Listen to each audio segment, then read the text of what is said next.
What's going on, y'all? Welcome back. This is that man A&J, and we are here with the best of pro wrestling and sports talk, the best of sports and pro wrestling talk. Either way you slice it up, you want to be here. You want to wait right here for the best of it. Wow, can I stumble any more on that one? But anyway, we're just gonna jump right into things, and we got some really interesting stuff to talk about here, specifically surrounding CM Punk.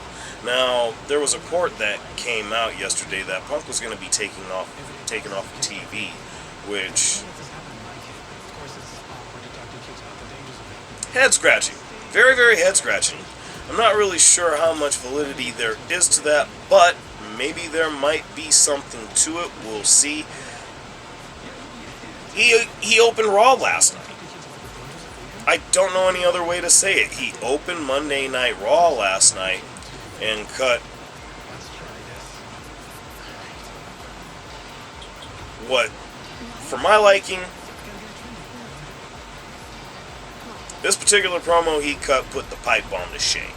I mean, the response that he got from the Buffalo crowd and just the passion which we can only get from one Phil Brooks, aka CM Punk. I mean, this was just amazing. Of course, he talked about everything that happened with a heel turn heard around the world.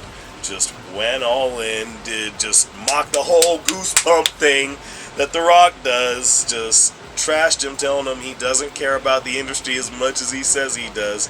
And boy, did he really go in on Cena. Oh my God. I mean, because how can you not? I mean, just capitalized on Seth. First of all, to get the win. A very un-Cena-like move for everything we've known of the man over the last 2 decades. Man, it just was magical shit, and if that wasn't enough, he ends up telling Rock and Cena that the Make-A-Wish is that you never see me because you're gonna, well, yeah. Y'all know what it is. Either way, man, I'm not sure how you keep him off of TV, especially when right after that he proceeds to calling out Seth Rollins.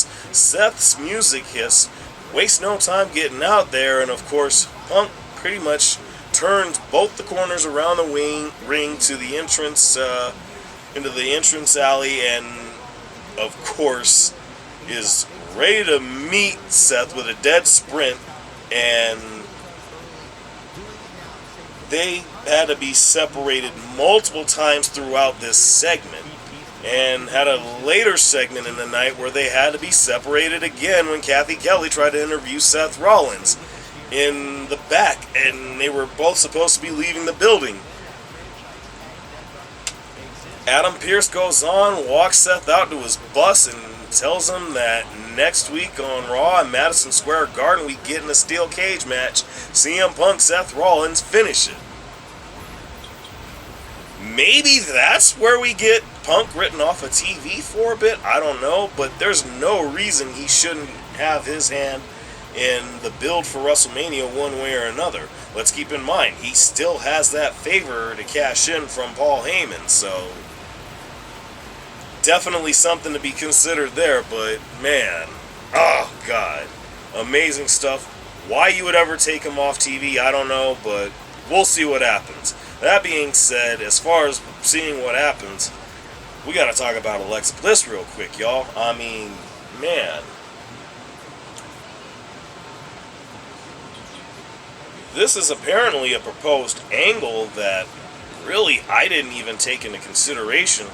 And what's funny to me is, you think back, I wish I'd have actually made time to get the correct picture here. I wanted to get the picture from her in the chamber during the course of Jade Cargill's beatdown on Naomi. I mean, if y'all saw and if y'all remember correctly, that was as much a look of shock and concern as I've seen on anyone, but I didn't think about it.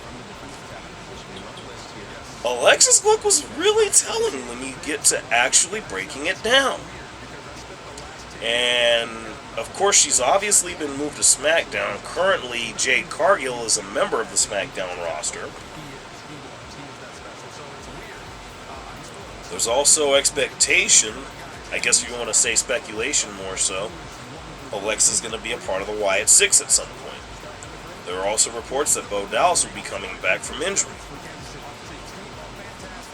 Is it possible that Alexa goes after Jade? That's probably the angle for WrestleMania because, to be perfectly honest,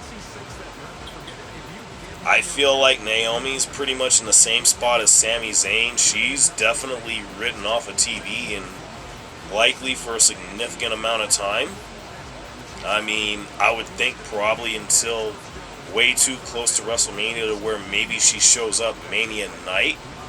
I mean, I don't know. And if so, this would make an awful lot of fucking sense.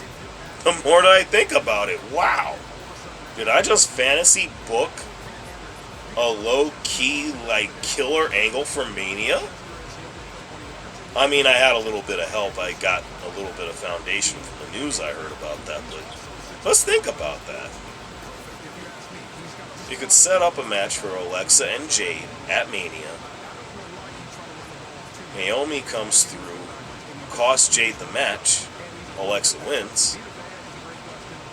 Shit writes itself. Like I said, we got to see what happens on that one, but we're going to get right into the main topic here as, again, kind of pressed for time here. And, of course, got to talk about last night. And, again, not the correct picture, but as you can see, Io Sky is now the WWE Women's World Champion, having defeated Rhea Ripley in, honestly, what has to be a far more compelling world title match than I was truly anticipating. I mean, man, I'm blown away right now. I thought Saturday was crazy. And I'm not saying this beats anything from the Cena heel turn out in any way, but golly, like, Trips is actually just not taking his hands off the shock detonator. I mean, he's got his thumb smooth the fuck on it. He ain't letting go of the controls on that shit. He ain't letting go, y'all. I don't know any other way to look at it. What I will say about it, though, is, man, this is well deserved. I love this for Io. I love this for just WWE as a whole. Now, key thing I do got to mention on this, having spoken of Jade, we got to talk a little bit about Bianca Belair in that same vein. Now, Bianca Belair was at ringside, of course, watching her potential WrestleMania opponents do battle. And along the latter stages of the match, of course, both Rhea and Io are outside of the ring, and one of the wildest outside the ring spots I've seen in a long time, where Rhea suplexes Io on the floor, which clearly had an effect on Rhea just as much. I mean, man, this shit was wild. But of course, Rhea gets back in, of course, working for a 10 count, and of course is still selling that because, man, that shit had to hurt.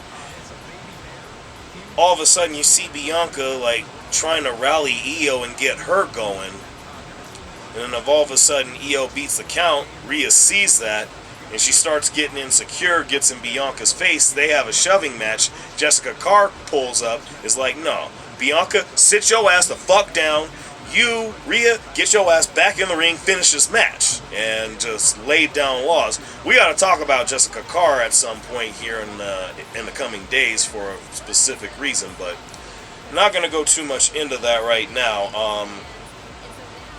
Of course, Rhea brings Io to the top to go for what looks to be a super riptide, only to get countered into a Hurricane Rana, and Io thusly and quickly follows up with the over the moonsault and gets the 1-2-3 win. Is your new women's world champion. I don't know what to say. And on the note of Bianca also, I neglected to mention this, she was interviewed earlier in the night, asked about Naomi and Jade, said that out of respect for both Jade and Naomi, she wasn't going to talk about them, she was just going to focus on the match. I mean, did she really want this? I mean, and it's crazy because there's an interview that was posted on Twitter after the fact where Kathy Kelly catches up with Rhea, talks about it. She feels betrayed, basically.